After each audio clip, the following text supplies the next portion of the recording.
Hey, welcome to the deep dive. Today we're going to be tackling a concept that's surprisingly slippery, integrity. It's one of those words everyone throws around, but when you try to pin it down, it gets kind of fuzzy. And since you're a philosopher, we're going to take a deep dive into integrity through a philosophical That's lens. right. No surface level stuff here. We're going beyond the everyday use of the word. We're going to wrestle with those deeper questions philosophers have been grappling with for centuries, really. Yeah. Our guidebook for this journey, the Stanford Encyclopedia of Philosophy's entry on, you guessed it, integrity. Exactly. Ready for some serious mind bending. I think so. Aye. I'm ready. Let's bend our minds. All right. But before we dive into all the different philosophical theories, Mm. why don't we start with why integrity is such a puzzle in the first place? Yeah, it seems like it should be simple, right? Be a good person, do the right thing, easy peasy. You would think so, Yeah. but clearly it's more complicated than that. Clearly. And that's because integrity can be both a moral and a personal concept. On the one hand, we associate it with moral uprightness, being a good person. But on the other hand, someone can have integrity even if they hold views that we consider flawed, or even downright wrong. Wait, so you're saying someone could be dedicated to, let's say, a harmful ideology and still be considered a person of integrity? That's exactly what I'm saying. How does that even work? That's where the personal aspect comes in. Think of it this way. Integrity can be about consistency with one's own values and commitments, even if those values themselves are questionable from a moral standpoint. So it's less about being objectively good and more about an internal consistency, Exact. even if it leads to actions we might disagree with. Precisely. The Stanford Encyclopedia highlights this tension beautifully. It's about wholeness, but not necessarily moral purity. Wholeness, okay. Yeah. That's an interesting way to put it. Think about the integrity of an object, like a pristine wilderness Yeah. or a perfectly functioning machine. Right, like a flawless diamond or something. Its value comes from its perfect structure. Exactly. Now, we're not saying people with integrity are like flawless diamonds, completely untouched by the world. Well, that would make for some pretty boring dinner parties, I think. True. All right. But the point is that a person with integrity has a certain wholeness to their character, a consistency between their actions and their beliefs. Okay. Okay. I think I'm starting to see the contours of this puzzle. Yeah. But how do we go deeper? How do we actually figure out what this wholeness looks like in practice? That's where these philosophical theories come in, right? Precisely. The Stanford Encyclopedia outlines 5 major philosophical accounts of integrity. Each offers a unique perspective on what makes a life lived with integrity. Think of them as different lenses through which to examine this complex concept. Five different perspectives. All right. Well, this is where things get really interesting. I'm ready. Lay the first theory on me. All right, the first one is integrity as self-integration, an idea championed by the philosopher Harry Frankfurt. Self-integration. It sounds like getting your act together, making sure your inner world isn't a complete mess. Am I on the right track? You're getting there. Frankfurt argues that we have desires on different levels. Let's say you have a strong desire for another cup of coffee. That's a first-order desire. Oh, believe me, I know that desire well, especially this early in the morning. But you might also have a second-order desire, a desire about your desire. For example, you might want to cut back on caffeine because you value your sleep more. That's a second-order desire. Ah, the classic battle between, what we want in the moment and what we know is good for us. So how does this relate to integrity? Well, according to Frankfurt, a person with integrity brings these different levels of desire into harmony. They identify with their higher-order desires and act accordingly. They're not just driven by fleeting whims. They're guided by their considered values. So in the coffee example, the person with integrity would acknowledge their craving, but choose to prioritize their sleep, because that's what their wholehearted self truly values. You got it. They've reflected on their desires and made a conscious decision about which ones align with their deeper sense of self. This makes sense, but I can see a potential snag. Couldn't someone be wholeheartedly dedicated to something that isn't necessarily good? What if someone is deeply committed to, let's say, spreading misinformation, or even causing harm? Would we still consider them a person of integrity?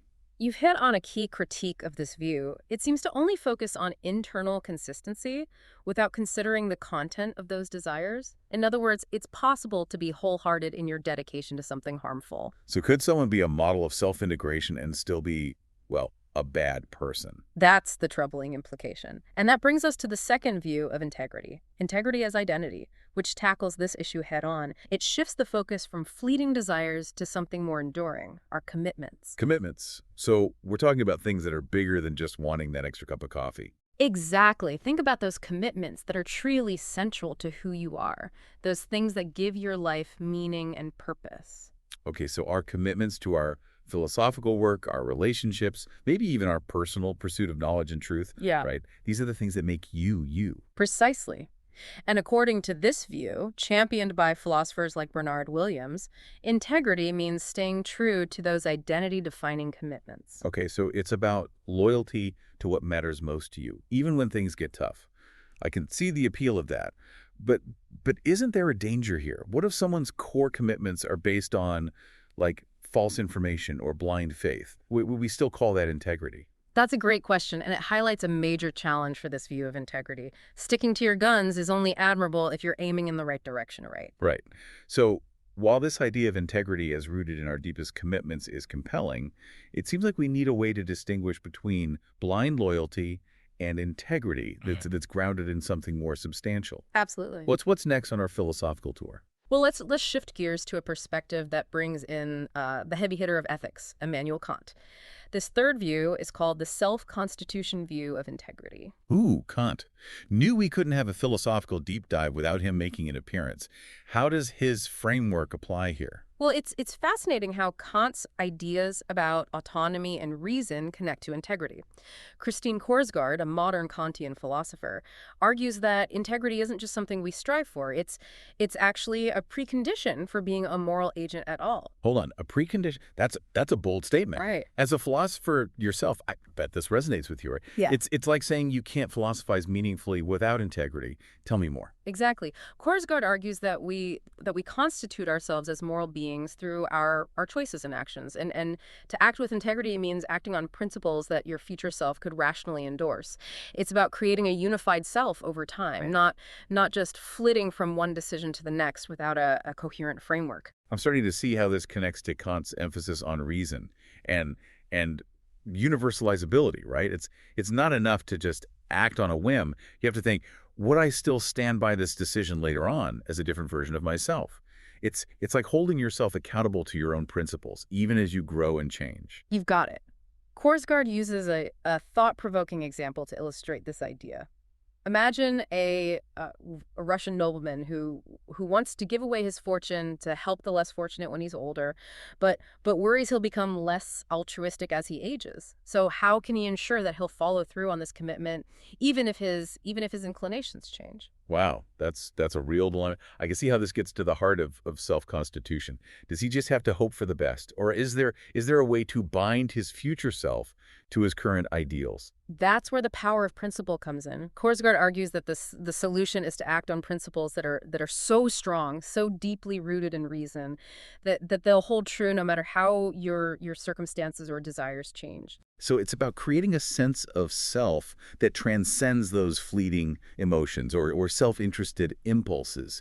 It's about grounding your identity in principles that can withstand the test of time. Exactly. It's a demanding view, but it offers a powerful framework for understanding integrity as something more than just consistency. It's about building a self that's anchored in reason and moral principles. Yeah, I'm really starting to see the richness of this concept. We've gone from internal harmony to identity defining commitments, and now this idea of self-constitution through principled action.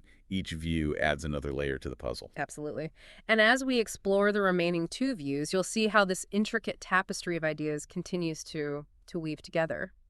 Shall we move on to the fourth perspective? You bet. What's next on our philosophical journey into integrity? All right. The fourth view takes a slightly different approach. It emphasizes the social dimension of integrity. It's called integrity as standing for something. Okay, so this sounds a bit more action-oriented.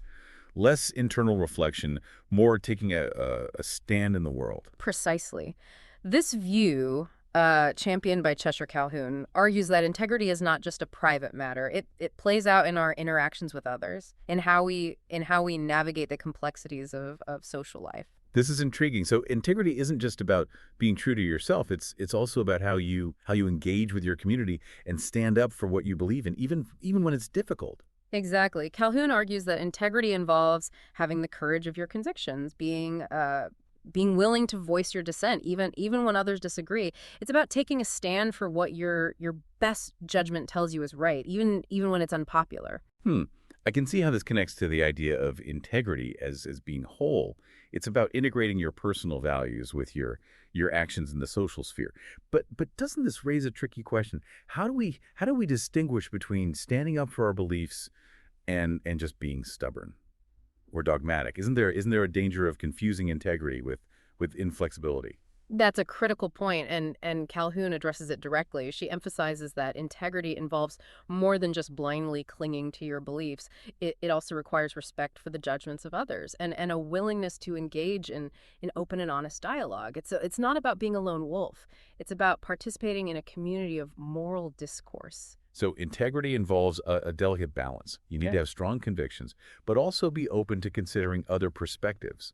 It's about standing your ground while also remaining open to the possibility that you might be wrong. You've captured it perfectly. It's this dynamic tension between conviction and openness that makes integrity such a challenging and rewarding ideal. This view really adds another layer to our understanding of integrity. It's not just about personal wholeness. It's about how that wholeness manifests in our interactions with others, how we navigate the complexities of social life while staying true to our values. Exactly. And that leads us to the final view, which brings moral considerations to the forefront.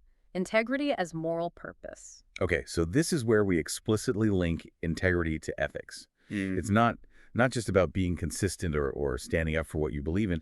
It's about those beliefs aligning with some notion of moral goodness. You got it. This view emphasizes the importance of moral considerations in defining integrity. It Yeah. asks, can you truly be a person of integrity if your actions, however consistent, ultimately lead to harmful outcomes? That's a tough question. It seems like there's a lot of room for debate here. Some might say that you can't have integrity without being a morally good person, Hmm. while others might argue that integrity is more about the effort and intention behind your actions, even if you don't always get it right. You've hit the nail on the head. There's a lot of disagreement among philosophers about how tightly we should tie integrity to morality. Some, like Mark Halfon, argue that integrity is about striving to live a moral life, even if we fall short sometimes. It's about the commitment to moral purpose, the intellectual honesty, and examining your own actions and So motivations. so it's more about the journey than the destination, the continuous effort to align your actions with your moral compass, even though you might make mistakes along the way. Exactly. But even Halfon acknowledges the potential for conflict here. He admits that in theory, even someone committed to a horrific ideology could have integrity if they were truly dedicated to their twisted principles. Whoa, that's a really challenging thought. So according to this view, a person could be a model of consistency and commitment, but still be doing terrible things in the world. That's the unsettling implication, and it raises a fundamental question. Are there limits to how far we can stretch the concept of integrity? Are there certain lines you just can't cross, certain values you can't violate, and still be considered a person of integrity? That's a profound question, and it leads us to another crucial debate: is is integrity actually a virtue in the traditional sense? We've been talking about it as if it is, but is there more to the story? That's right. It's not as straightforward as it might seem, and that's where we'll pick up in the next part of our deep dive. So we've explored these five different philosophical accounts of integrity: self-integration, identity, self-constitution, standing for something, and moral purpose. Right. And each one has really shed light on a different facet of this complex concept. But now you're saying there's a debate about whether integrity is even virtue at all. Well, yeah, the traditional understanding of a virtue is that it's a character trait that motivates us to act in certain ways. Think of courage, for example. Hmm. It motivates us to face danger, even when we're afraid. And there's a characteristic way of thinking associated with courage. You assess the risks, you weigh the potential consequences, and you make a choice based on your understanding of what's at stake. Okay, so a virtue has both a motivational and a cognitive component, It shapes how we feel and how we think. But you're saying integrity doesn't fit this mold. That's the argument put forth by some philosophers, including Bernard Williams, who we've encountered before. He argues that integrity, at least in the sense of staying true to your identity-defining commitments, doesn't have these specific motivations or thought patterns. Okay, so it's not about having a particular feeling or thought process, right? Wrong. It's more about a way of being in the world, a commitment to living in accordance with your deepest values, whatever those might be. Exactly. And because of this lack of specific motivations or thoughts, Williams questions whether integrity truly qualifies as a virtue in the traditional sense. That's a fascinating challenge. Yeah. But if integrity isn't a virtue in the classic sense, how do we make sense of its importance? I mean, we clearly value it. We admire people who demonstrate integrity, and we see its absence as a serious character flaw. You're right. There's definitely something valuable about integrity, and other philosophers have risen to its defense, offering alternative ways to understand its place within the realm of virtues. One compelling idea is that integrity is a cluster concept. A cluster concept. Yeah. I'm intrigued. What does that mean? Well, it means that instead of being a single well-defined trait, integrity is actually a collection of different character traits that work together to create a sense of wholeness and coherence in a person. So it's like a mosaic, right?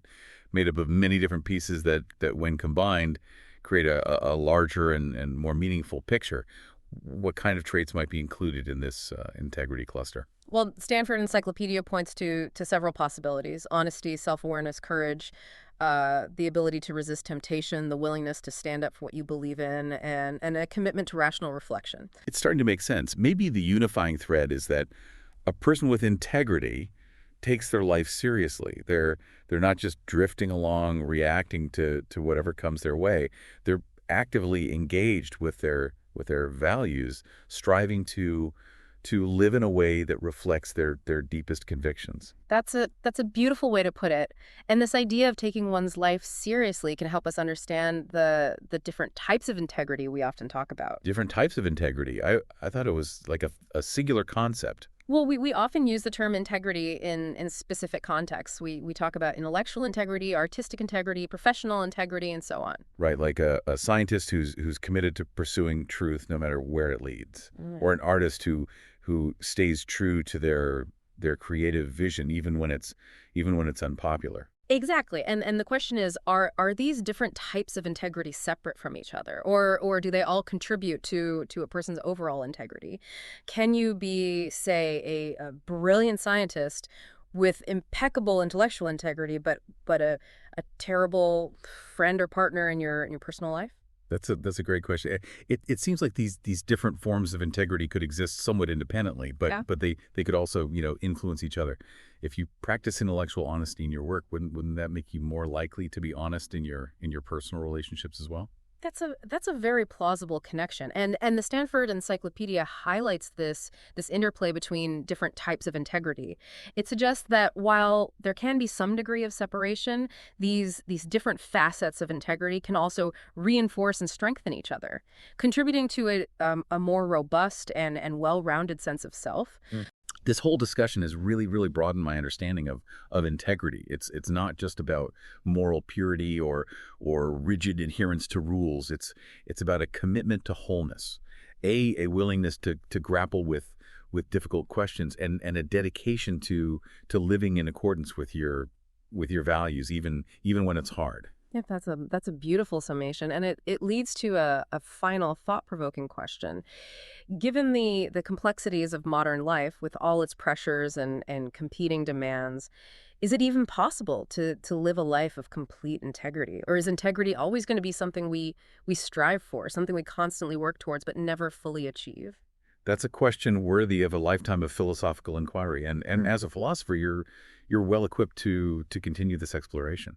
Indeed. I encourage you to delve deeper into the Stanford Encyclopedia, explore these different perspectives on integrity, and see where your own philosophical journey takes you. This has been an incredible deep dive. We've covered so much ground, from the basic definition of integrity to its complex relationship with morality and its potential limitations in the face of modern challenges. So to you, our listener, thank you for joining us on this philosophical adventure. Until next time, keep questioning, keep reflecting, and keep striving for a life lived with integrity.